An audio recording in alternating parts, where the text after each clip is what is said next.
Le capitaine Jake Morrison se tenait au milieu du désert du Nevada, les yeux rivés sur le vaisseau extraterrestre qui amorçait sa descente. Cet immense appareil arborait une surface sombre et métallique, ornée de motifs étranges qui lacéraient le regard.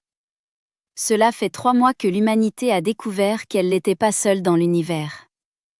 À présent, ces extraterrestres arrivent sur Terre. Ils se nomment les Vorak, déclara le docteur Lisa Blake, rajustant sa tablette. Elle dirigeait l'équipe scientifique du premier contact. Selon la Fédération, il s'agissait des meilleurs guerriers de la galaxie. Le commandant Ryan Hall vérifia de nouveau son arme. Des guerriers se rendant à une rencontre pacifique. Voilà qui me rend nerveux. Calme-toi, Ryan, intervint l'ambassadrice Kate Sullivan. Ils pensent que nous avons besoin de protection, comme des enfants incapables de se débrouiller seuls.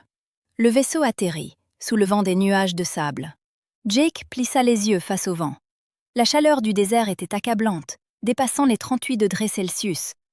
Une météo parfaite pour un jour de juillet au Nevada. La rampe s'ouvrit avec un sifflement de vapeur. Le premier extraterrestre à en descendre était gigantesque. 2,10 mètres de haut, des écailles vertes et des yeux jaunes. Des muscles saillants ondulaient sous une armure qui semblait capable de résister à un obus de char.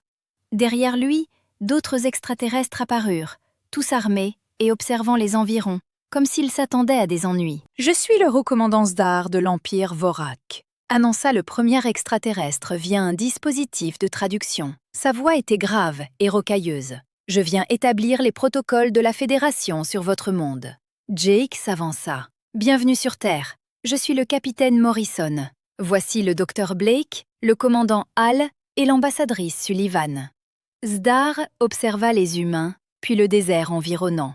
Ses yeux jaunes trahissaient une certaine perplexité. « Pourquoi nous rencontrez-vous dans ce terrain vague ? Votre peuple a-t-il été exilé ici en guise de punition ?» Le docteur Blake sourit. « Ce n'est pas un terrain vague, c'est simplement l'un des environnements terrestres. Nous en avons beaucoup de différents. » « Beaucoup ?» demanda l'officier médical extraterrestre, un vortac plus petit, nommé Grixal. « Vous vivez dans de multiples environnements. »« Bien sûr, » répondit Jake. « Les gens vivent partout sur Terre. Déserts, montagnes, forêts, îles, et même les régions froides près des pôles. » Les extraterrestres échangèrent des regards. Grixal sortit un dispositif de balayage et le pointa vers les humains. L'appareil émit un bip et clignota. « Commandant, » dit-il discrètement. « Leur biologie révèle une adaptation à des conditions extrêmes. » Zdar l'ignora. « Nous devons discuter du statut de protection de votre planète. La Fédération nous a assignés pour veiller sur votre espèce jusqu'à ce que vous soyez prêts à joindre la Société galactique. » L'ambassadrice Sullivan conserva son sourire. Mais Jake percevait sa contrariété. « Nous apprécions l'intérêt de la Fédération, mais nous nous débrouillons seuls depuis un certain temps déjà. »« Bien sûr, » dit Zdar, d'un ton qui suggérait son scepticisme. « Toutes les espèces primitives se croient capables. C'est pourquoi une protection est nécessaire. » Le docteur Blake consulte les informations sur sa tablette. « Souhaitez-vous connaître les conditions terrestres ? Notre gravité est de 9,8 mètres par seconde au carré. La pression atmosphérique est de 101,3 kPa. L'oxygène représente 21% de notre atmosphère. » Le scanner de Grixal accéléra ses bips. « Commandant, » murmura-t-il avec urgence, « ces conditions seraient fatales pour la plupart des espèces de la Fédération. »« Quelle est votre amplitude thermique ?» demanda Zdar, essayant de paraître désinvolte. « Eh bien, » dit Jake, « en ce moment, il fait environ 43 degrés Celsius. Ça descend à moins 40 degrés Celsius en hiver dans certains endroits. Les humains vivent dans les deux. » Le scanner de l'officier médical Vorak émettait maintenant des bips constants. « Commandant, je recommande de mener nos affaires depuis l'orbite. Baliverne, » lança Zdar. Mais Jake distingua de la sueur sur les écailles de l'extraterrestre. « Nous sommes des guerriers Vorak. Nous ne craignons pas les mondes primitifs. » Le commandant Hall intervint. « Primitif. Nous avons cartographié chaque recoin de cette planète, bâti des villes dans les déserts, les jungles, les montagnes et les régions arctiques. Les humains escaladent les plus hauts sommets pour le plaisir et nagent dans des eaux suffisamment froides pour tuer la plupart des formes de vie. Impossible, rétorqua Zdar. Aucune espèce ne pourrait survivre à de tels extrêmes. Le docteur Blake examina ses relevés. Votre espèce provient d'un monde doté d'une température stable, d'une faible gravité et d'une atmosphère dense. Très confortable. Le confort n'est pas une faiblesse, déclara l'unité commandante extraterrestre sur la défensive. Bien sûr que non, répondit l'ambassadrice Sullivan avec aisance. Nous serions ravis de vous faire visiter la Terre. Vous pourriez voir comment les humains vivent dans différents environnements. Considérez cela comme un échange culturel. Jake observa les extraterrestres converser entre eux dans leur langue. Il perçut des mots ressemblant à « monde de la mort » et « impossible ». Finalement, Zdar se tourna de nouveau vers les humains. « Très bien, nous effectuerons une étude complète des environnements de votre monde. Cela nous aidera à établir des protocoles de protection appropriés. »« Excellent », dit Sullivan. « Nous avons organisé des visites de plusieurs régions majeures. Montagnes, forêts, océans, villes. Vous verrez comment les humains s'adaptent à différentes conditions. » Alors qu'il se dirigeait vers les véhicules de transport, Jake entendit Grixal parler doucement à un autre extraterrestre. Le scanner montre que leur densité osseuse est 2 fois la norme, que la densité de leurs fibres musculaires est hors norme, et que la chimie de leur cerveau suggère qu'ils apprécient le stress physique. « Qu'est-ce que cela signifie » demanda le jeune extraterrestre. « Je ne suis pas sûr, mais je ne crois pas que ces humains soient aussi impuissants que la Fédération le pense. » Le docteur Blake s'aligna sur Jake. Remarquez qu'ils transpirent tous. Leurs combinaisons sont équipées de systèmes de refroidissement, mais ils peinent quand même avec notre température. Oui, dit Jake doucement. On se demande de quel monde viennent ces guerriers si endurcis. Le convoi de véhicules se dirigea vers la base militaire où les extraterrestres allaient séjourner. Zdar était assis raidement dans le transport climatisé, observant le paysage désertique défiler. Par les fenêtres, il pouvait voir des humains travailler dehors sous une chaleur écrasante. Des ouvriers du bâtiment, des équipes de voirie, des passants qui marchaient comme si cette température mortelle n'était rien. « Commandant, dit Grixal, j'ai analysé nos relevés de la zone locale. Ce désert abrite des prédateurs, des serpents venimeux, des araignées dangereuses et d'autres formes de vie hostiles. Et, demanda Zdar, les humains ne semblent pas s'en soucier. Ils vivent ici, travaillent ici. Certains semblent même pratiquer des activités de loisirs dans cet environnement. Zdar réfléchit à cela. La Fédération avait classé la Terre comme un monde jardin, propice à une vie primitive. Mais tout ce qu'il voyait suggérait quelque chose de bien différent. Les humains se déplaçaient avec l'assurance de prédateurs dominants. Ils ne manifestaient aucune peur de leur environnement, aucune conscience de vivre dans des conditions qui mettraient à l'épreuve des guerriers voraques entre aimés. « Monsieur, dit le jeune éclaireur, dois-je envoyer un rapport à la Fédération ?»« Pas encore, décida Zdar. Nous avons besoin de plus d'informations. Cette visite nous révélera la vérité sur ces humains. » Mais au fond de son cœur de guerrier, Zdar commençait à soupçonner que la vérité sur l'humanité était quelque chose que la galaxie n'était pas prête à affronter. Il avait combattu sur des dizaines de mondes et conquis des civilisations à travers les étoiles. Pourtant, ici, sur ce qui était censé être un paisible monde-jardin, il éprouvait un sentiment qu'il n'avait pas ressenti depuis des décennies. Il se sentait vulnérable. Le transport poursuivit sa route à travers le désert, emmenant les plus féroces guerriers de la galaxie plus profondément dans ce qu'ils réalisaient lentement pouvait bien être le monde le plus dangereux qu'ils aient jamais visité. Et les humains qu'il appelait leur foyer ne faisaient que commencer leur visite. Tony Rodriguez aimait son métier de garde forestier. 20 ans passés à Yellowstone lui avaient appris à respecter la nature et à aider les visiteurs à comprendre la vie sauvage. Aujourd'hui, les visiteurs étaient très particuliers et très nerveux. « C'est le parc national de Yellowstone », expliqua Tony au groupe de guerriers extraterrestres. 2 millions d'acres de nature sauvage, abritant des grizzlies, des loups, des bisons et des élans. Le haut commandant Zdar scruta la forêt d'un œil suspicieux. Son scanner détectait des formes de vie dangereuses partout. Vous autorisez des civils à pénétrer dans cette zone de combat. Zone de combat, Tony rit. C'est un lieu de vacances. Les familles viennent ici pour camper et faire de la randonnée. Les enfants adorent observer les animaux. L'éclaireur Velnus pointa son arme vers un mouvement dans les arbres. Hostile en approche! Gros prédateur! Tony regarda dans la direction indiquée par l'extraterrestre. Oh, c'est juste un grizzly. Un bel animal. Il pèse probablement environ 270 kg. Juste un ours. Le scanner du guérisseur Grixal hurlait des avertissements. Mes instruments indiquent qu'il pourrait déchirer notre armure. Eh bien, oui, si vous le mettez en colère, dit Tony calmement. Mais il s'intéresse surtout à la nourriture. Tant que vous respectez leur espace et ne vous interposez pas entre une mère et ses petits, ils vous laissent tranquille. L'ours s'approcha, reniflant l'air. Les guerriers Vorak levèrent leurs armes. Tony s'interposa entre eux et l'animal. « Oh oh, du calme, pas besoin d'armes, elle est juste curieuse. » Tony sortit un petit appareil et appuya sur un bouton.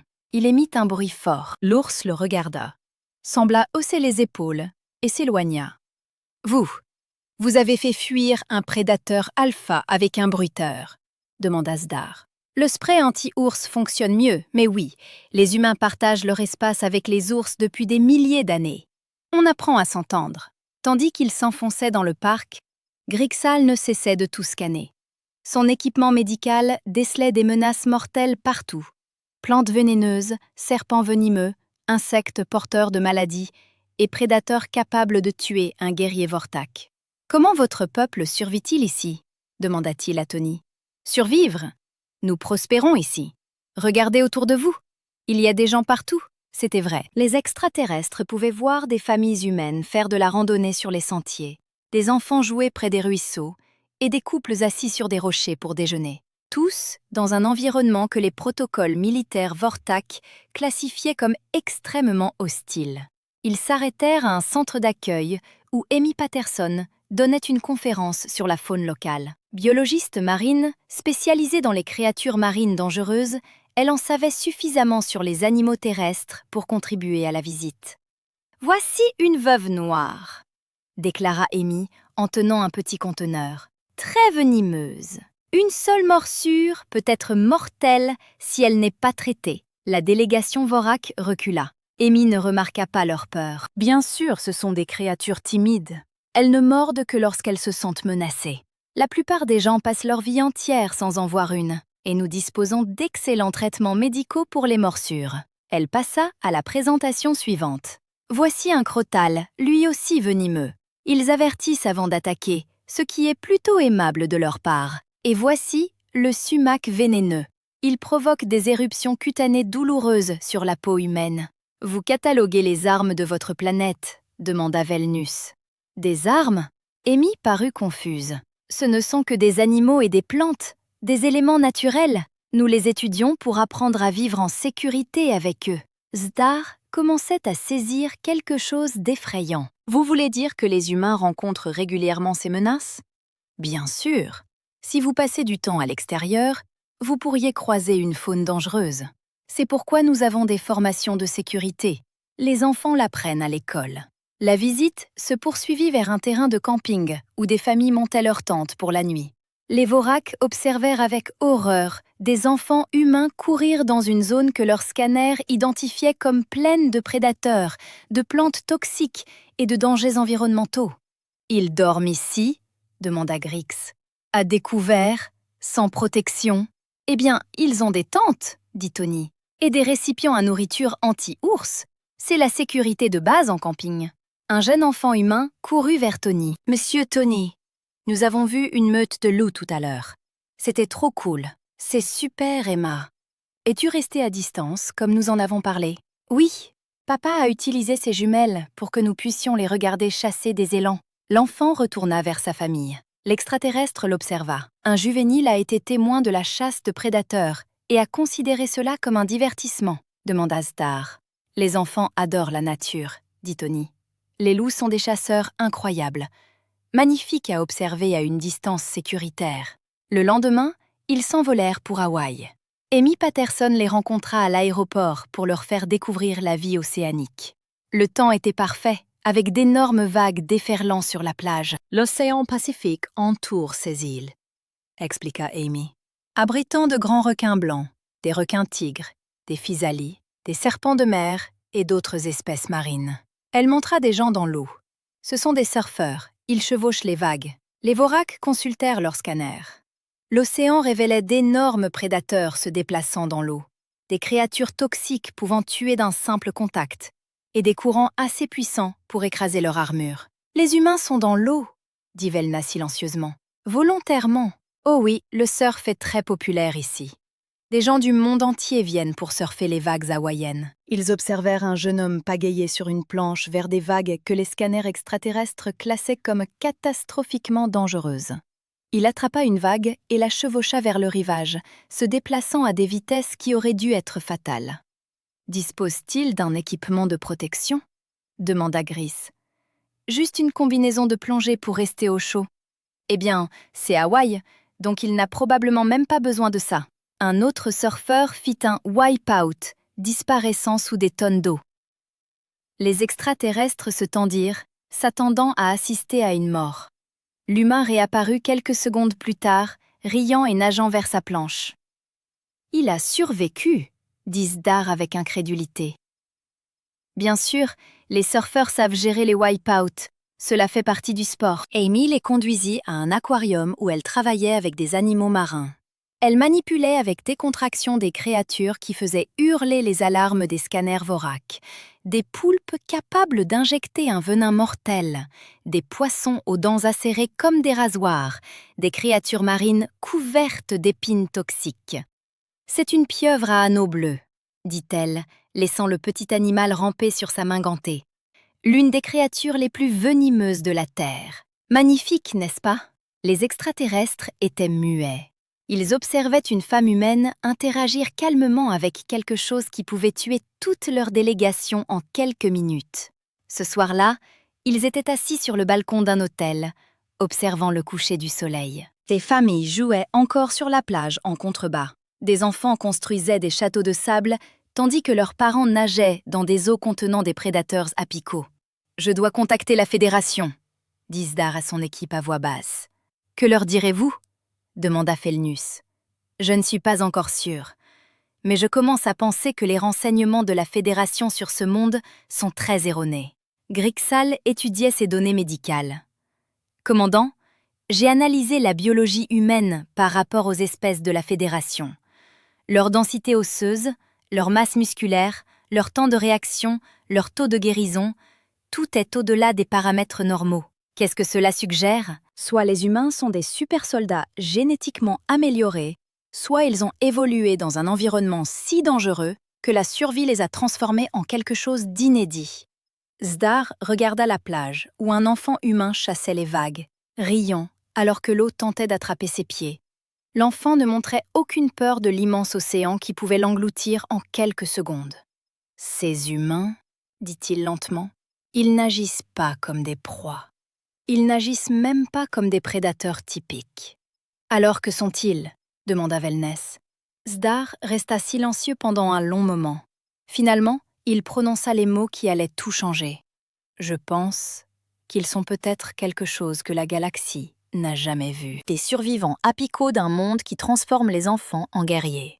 Le lendemain matin, ils demanderaient des renforts immédiats et une équipe complète d'évaluation militaire.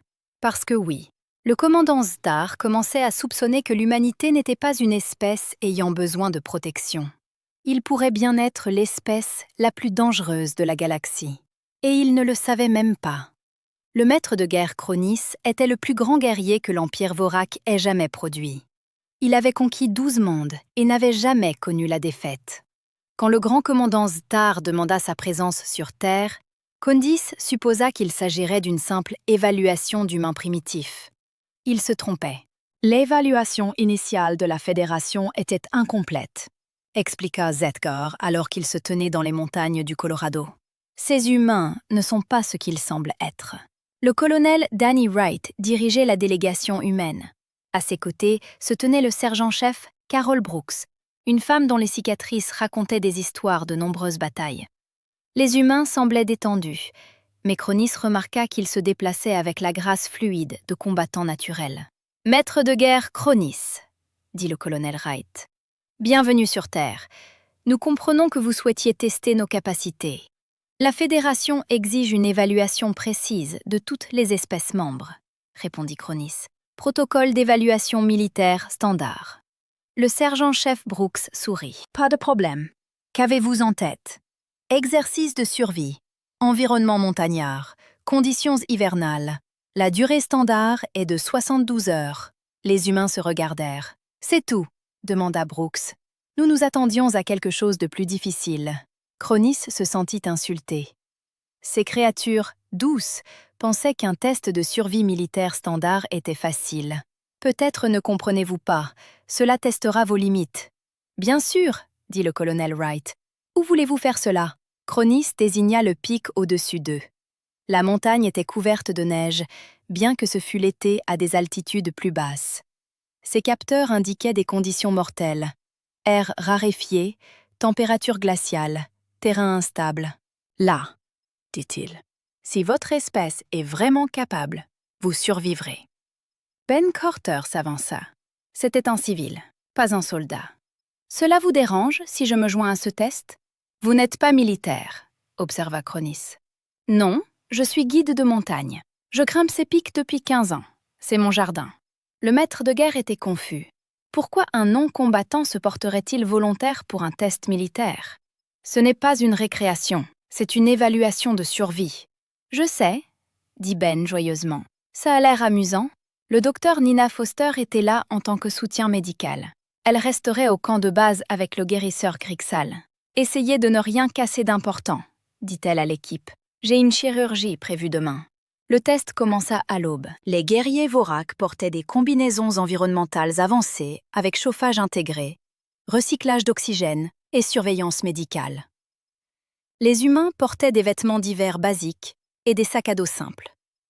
En 1 heure, Cronis réalisa que quelque chose n'allait pas du tout. Les humains montaient la montagne comme s'ils y appartenaient. Ils trouvaient des chemins à travers des terrains dangereux que ces guerriers ne pouvaient pas voir. Ils se déplaçaient rapidement et efficacement, tandis que les Vorak luttaient avec l'air raréfié et le mal d'altitude dû au froid. Le guérisseur Grixal rapporta par radio. 3 de nos guerriers présentent des symptômes. Le sergent-chef Brooks entendit. Oui, l'air est assez raréfié ici. Vous voulez faire une pause. Laissez vos corps s'adapter. Nous sommes des guerriers Vorak, dit Cronis, les dents serrées. Nous n'avons pas besoin de pause. D'accord, dit Brooks. Mais si vous commencez à vous sentir étourdi ou nauséeux, dites-le. Le mal d'altitude peut être grave.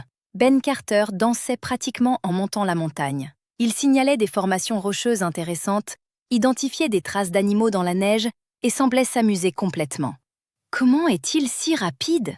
demanda le scout Wellness, respirant difficilement à travers le système d'oxygène de sa combinaison. « Ben fait ça depuis qu'il est enfant, » expliqua le colonel Wright. « Ces montagnes sont comme un terrain de jeu pour lui. » Dans l'après-midi, le temps se gâta. Le vent se leva.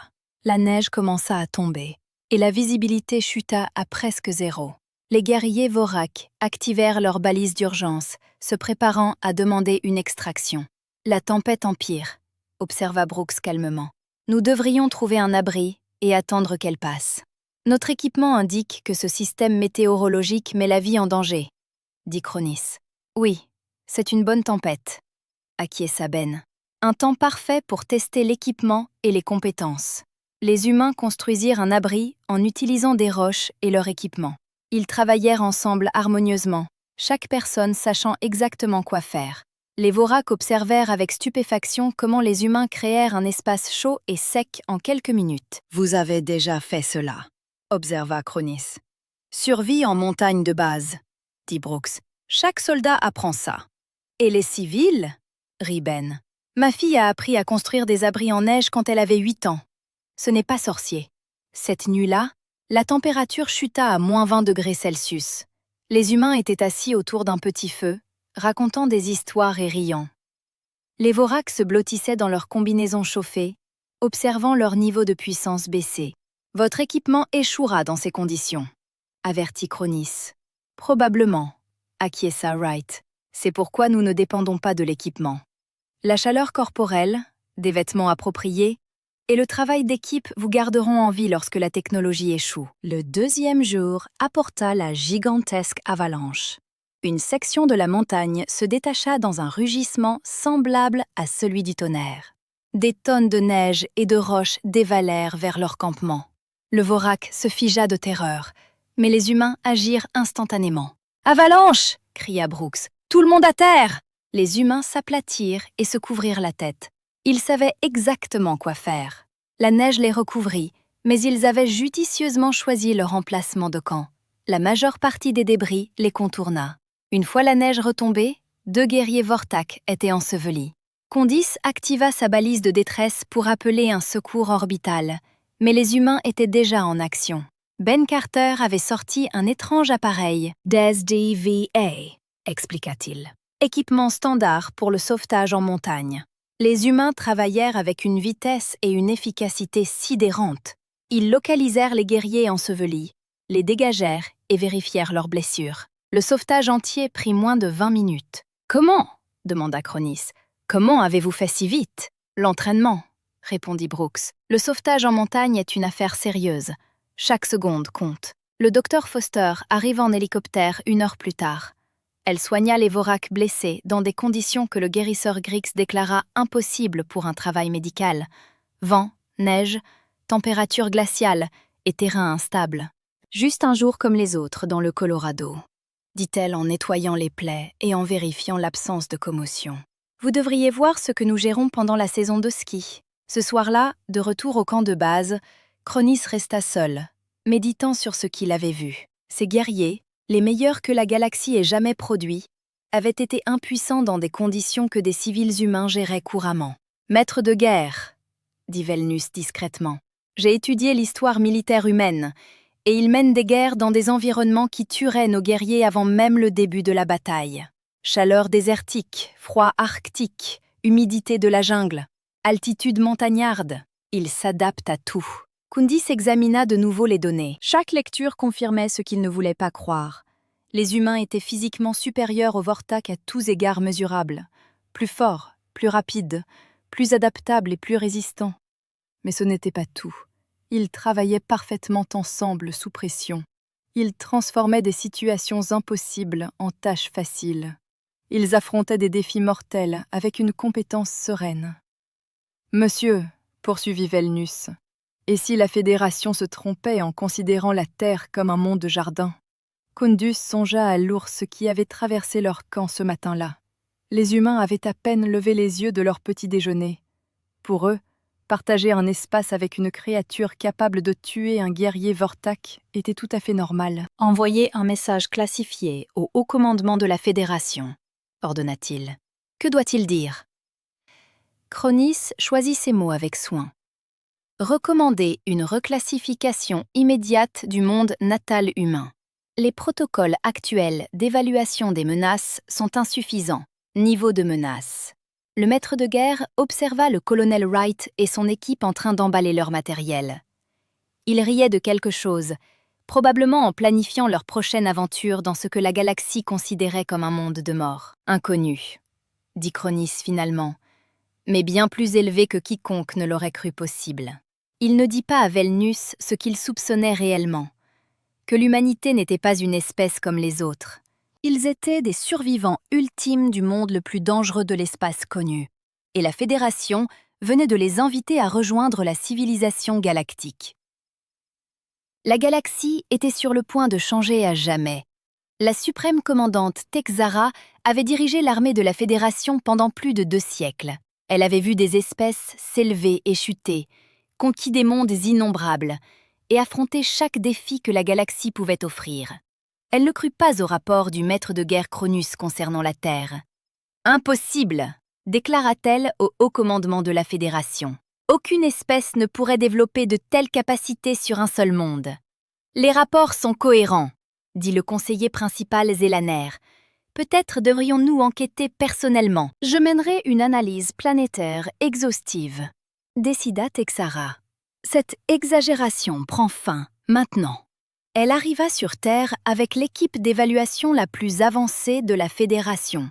Scientifiques, analystes militaires et spécialistes médicaux équipés des meilleures technologies disponibles.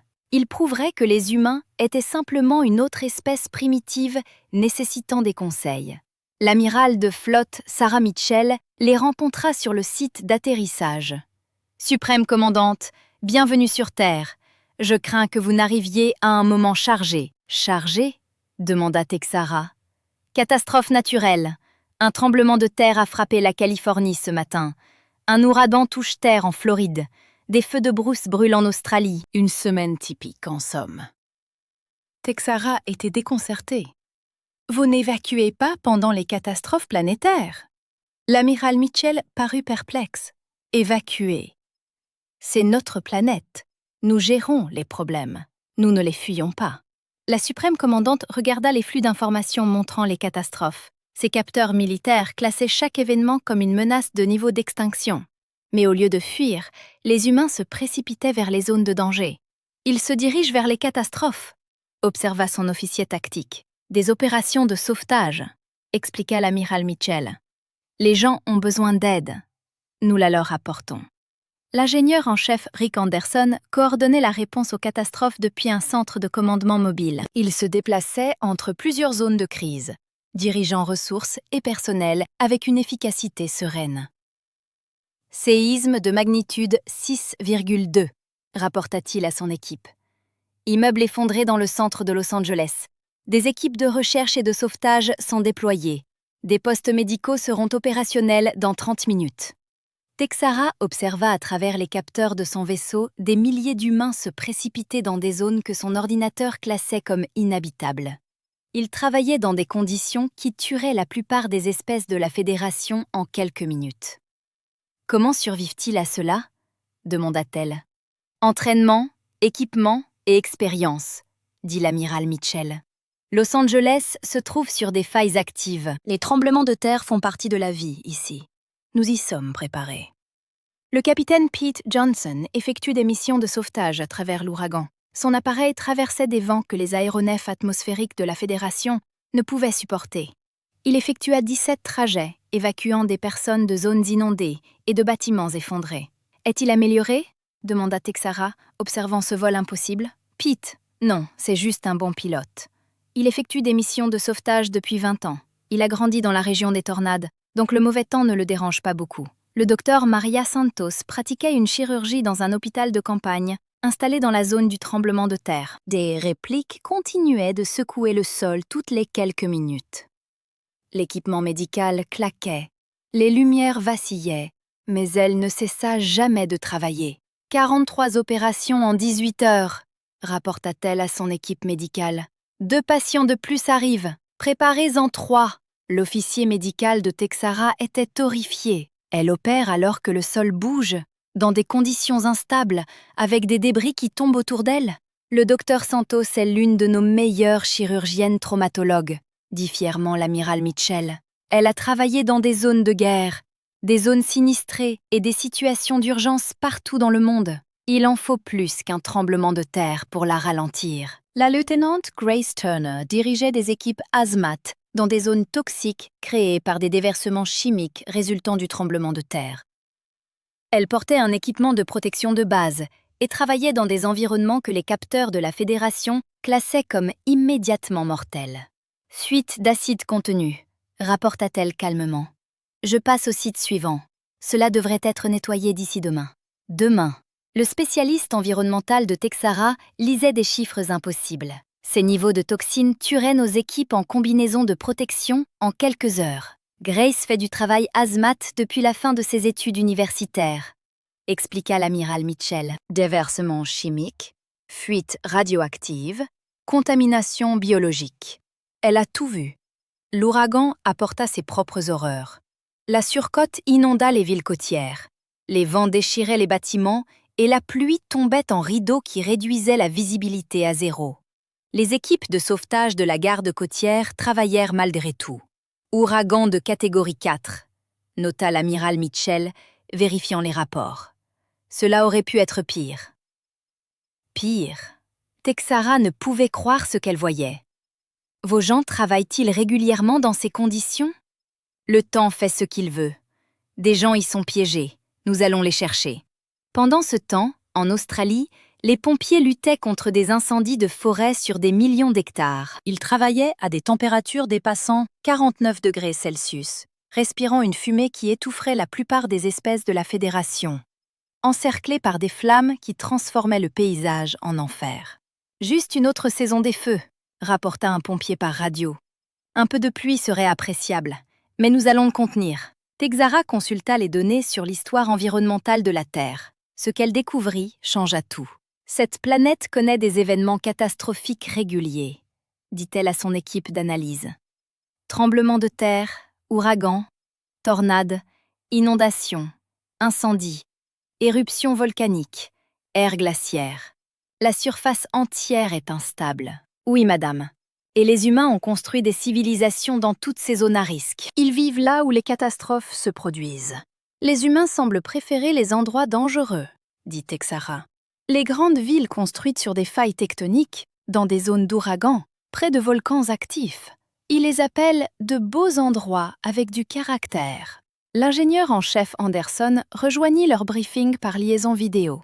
Il coordonnait simultanément les efforts de secours pour les 3 catastrophes. « Suprême commandante, dit-il, l'amiral Mitchell me dit que vous étudiez notre réponse aux catastrophes. J'essaie de comprendre comment votre espèce survit à de telles conditions. » Rick rit. « Nous ne faisons pas que survivre, nous prospérons. La Terre essaie constamment de nous tuer, alors nous sommes devenus experts pour rester en vie. Cela nous rend résistants, créatifs et coopératifs.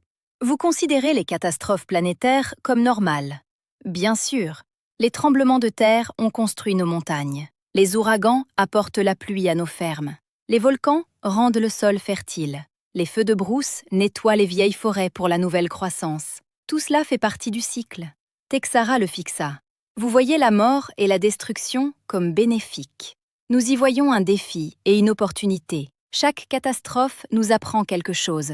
Cela nous prépare mieux à la prochaine. » Cette nuit-là, Texara examina toutes les données. La Terre n'était pas un monde jardin. C'était la planète la plus dangereuse de l'espace de la Fédération. Géologie instable, météo violente, environnement toxique, faune mortelle et événements catastrophiques qui se produisaient régulièrement. Les humains ne se contentaient pas d'y vivre. Ils y prospéraient. Ils avaient transformé un monde hostile en une civilisation florissante, devenant ainsi quelque chose d'inédit dans la galaxie. « Envoyez une transmission d'urgence au Conseil de la Fédération », ordonna-t-elle. « Contenu, madame. » Texara choisit ses mots avec soin. Le message qu'elle s'apprêtait à transmettre allait changer l'histoire galactique. Erreur de classification d'espèces. Les humains ne sont pas une civilisation protégée. Ce sont des survivants d'élite d'un monde de classe 12.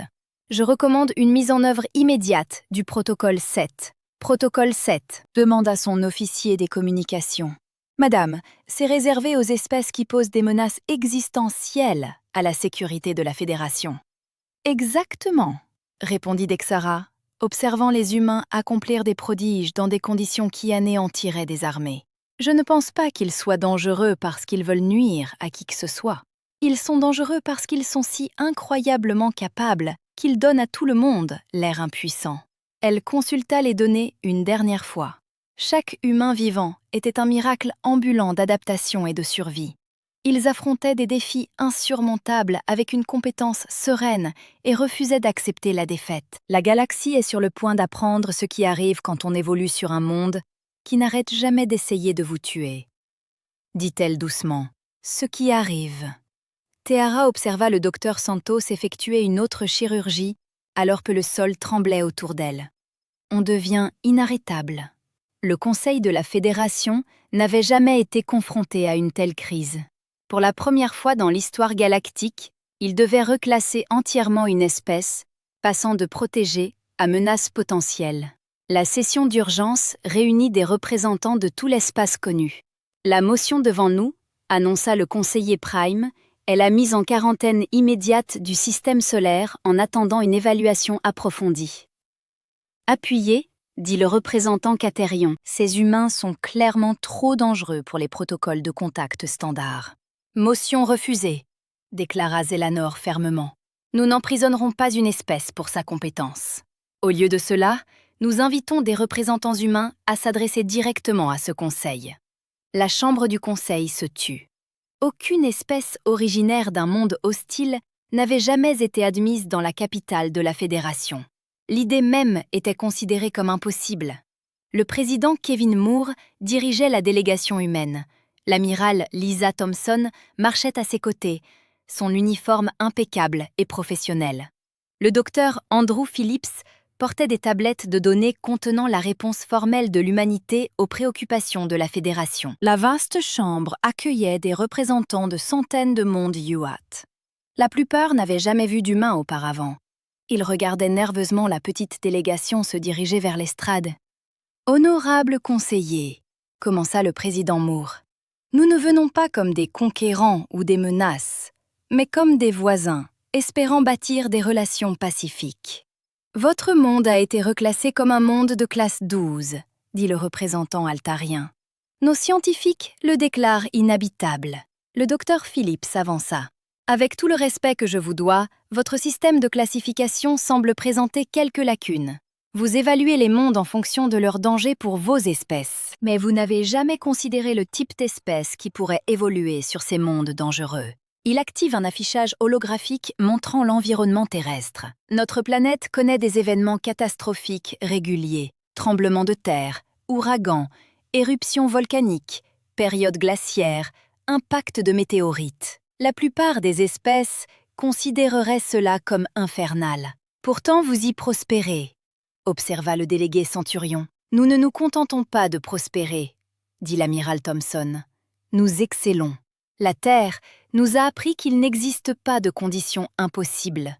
Il n'y a que des problèmes en attente de solution. Le représentant Vorak se leva. Votre espèce démontre des capacités qui dépassent celles de nos meilleurs guerriers, parce que vos meilleurs guerriers n'ont jamais eu à survivre à leur enfance sur Terre, répondit le docteur Phillips. Chaque humain vivant a affronté des défis qui mettraient à l'épreuve vos unités d'élite. Le conseiller Prime Zelanor se pencha en avant. Que proposez-vous, monsieur le président? Moore sourit. Un partenariat. Vous avez des connaissances, de la technologie et des mondes pacifiques. Nous avons l'expérience de la survie dans des situations impossibles. Ensemble, nous pourrions accomplir des choses incroyables. Des exemples, demanda le représentant Andromédan. L'amiral Thompson activa un autre affichage. Il y a 3 mois, la colonie de Kepler a connu une défaillance totale du système. Vos navires de sauvetage n'ont pas pu les atteindre à temps. Des volontaires humains sont intervenus avec un équipement de base et ont sauvé tout le monde. Le conseil murmura. L'incident de Kepler avait été classé comme insoluble selon les normes de la Fédération. Le lieutenant-commandant Jack Roberts a mené cette mission, poursuivit-elle. Il avait 26 ans, tout juste sorti de l'académie. Il a appelé ça une bonne formation. Le docteur Phillips ajouta plus de données. Nos chirurgiens traumatologues sauvent régulièrement des patients dans des conditions que vos protocoles médicaux classent comme impossibles. Nos ingénieurs construisent des structures et des environnements que vos espèces évitent. Nos équipes d'intervention, en cas de catastrophe, travaillent efficacement dans des situations qui paralysent les unités standards de la Fédération. Vous dites que les humains sont supérieurs. Le délégué draconien semblait offensé. Pas supérieur, corrigea le président Moore. Différent. La Terre nous a créés pour être des résoudre les problèmes. Nous voyons les obstacles comme des défis à surmonter, et non comme des barrières à éviter. La commandante suprême Texara entra dans la chambre. J'ai observé les humains dans leur environnement naturel. Ils ne cherchent pas le conflit, mais ils refusent d'accepter la défaite. Cela les rend particulièrement précieux pour la Fédération. Comment cela ? Demanda Zelonor. Secours en cas de catastrophe, opération en environnement extrême, sauvetage impossible, situation où les forces de la Fédération ont toujours échoué. Elle marqua une pause. Je demande officiellement des programmes de formation humaine pour nos unités militaires. La chambre éclata en murmures de surprise. La commandante militaire suprême de la Fédération demandait de l'aide à une espèce qu'elle avait initialement prévu de protéger. Le docteur Emma Clark, xénopsychologue de la Terre, aborda les aspects psychologiques. Les humains ne voient pas l'univers comme hostile. Nous le voyons comme un défi. Cette différence fondamentale de perspective nous permet de fonctionner là où d'autres ne le peuvent pas. Que voulez-vous de la Fédération ? Demanda le représentant riélien. Des connaissances, dit le docteur Phillips. Vos sciences, votre histoire, vos cultures. Nous voulons apprendre et contribuer. Et en retour, l'amiral Thomson sourit, nous allons enseigner à quiconque veut apprendre à transformer les situations impossibles en problèmes résolubles. Le vote fut unanime. La Terre allait devenir le premier centre de formation de la Fédération pour environnement extrême. Des instructeurs humains enseigneraient aux espèces extraterrestres comment survivre et opérer dans des conditions auparavant considérées comme inhabitables. 6 mois plus tard, le haut commandant Zdar se tenait sur une falaise en Norvège, vêtu d'un équipement de survie conçu par l'homme. En dessous de lui, des équipes mixtes d'humains et d'extraterrestres travaillaient ensemble dans des conditions arctiques qui auraient tué ces guerriers avant l'entraînement humain. « Rapport de situation », dit-il à sa radio. « Mission réussie », répondit le scout Verne. « Tous les civils évacués du plateau de glace. Aucune victime. » Zdar sourit. Avant l'entraînement humain, son peuple n'aurait jamais tenté une opération de sauvetage dans de telles conditions. Maintenant, son équipe gérait couramment des missions qui avaient été impossibles quelques mois auparavant. Nouveaux paramètres de mission en approche. Sa radio grésilla. Tempête toxique sur le secteur 7. La colonie de la Fédération nécessite une évacuation immédiate. Bien reçu, répondit Zdar. L'équipe se rassemble dans 30 minutes. Tandis que son unité mixte humano-extraterrestre se préparait pour une autre mission impossible, Zdar réfléchit à tout ce qui avait changé. La Fédération avait appris que les guerriers les plus précieux de la galaxie n'étaient pas les plus forts ou les plus agressifs, c'étaient ceux qui refusaient d'abandonner. La docteure Maria Santos travaillait dans le nouveau centre de traumatologie de la Fédération, enseignant aux médecins extraterrestres comment sauver des vies dans des conditions extrêmes. Ces étudiants venaient de dizaines de mondes désireux d'apprendre les techniques humaines. La douleur est une information, leur disait-elle. La peur est une donnée. Ni l'une ni l'autre ne devrait vous empêcher de faire votre travail. Le capitaine Pete Johnson dirigeait l'école de pilotage par mauvais temps de la Fédération. Les pilotes qui avaient auparavant évité les tempêtes effectuaient désormais des missions de sauvetage dans des conditions qui auraient cloué au sol des flottes entières. La galaxie était en train de changer. Des mots comme « impossible » et « insurmontable » disparaissaient du vocabulaire de la Fédération. Les instructeurs humains transformaient les unités militaires extraterrestres en forces d'élite capables de gérer toute crise. Et la réputation de la Terre se répandait dans tout l'espace connu. Le monde hostile qui avait créé une espèce de héros naturel. La planète où l'impossible devenait routine. Les enfants des mondes lointains apprenaient des chants et des histoires humaines, des récits de personnes qui regardaient des défis mortels et disaient « Tiens mon café, je m'en occupe ». Le président Moore était dans son bureau, consultant des rapports provenant de toute la galaxie. Des équipes formées par des humains sauvaient des vies, construisaient des villes dans des lieux impossibles et transformaient des situations désespérées en réussite. L'ambassadrice Kate Sullivan frappa à sa porte. « Monsieur, nous venons de recevoir un message de la bordure extérieure. Le système Andrilian est confronté à des éruptions solaires qui détruiront leur colonie. Et il demande spécifiquement des équipes d'intervention d'urgence humaines, pas les forces de la Fédération, des humains. » Moore sourit. « Dites-leur que nous arrivons. » Par sa fenêtre, il pouvait voir le centre de formation de la Fédération, où des extraterrestres apprenaient à être des héros. Le plus grand cadeau de la Terre à la galaxie n'était pas la technologie ou les armes. C'était l'espoir. La conviction absolue, inébranlable, qu'aucun problème n'était trop grand, aucune situation trop dangereuse et aucun défi trop difficile. Parce que si vous pouviez survivre sur Terre, vous pouviez survivre n'importe où. Et maintenant, toute la galaxie apprenait à penser comme les humains, à regarder des chances impossibles et à ne pas demander comment éviter cela, mais comment réparer cela. L'ère de l'abandon était terminée, l'ère de l'entêtement humain avait commencé, et la galaxie ne serait plus jamais la même.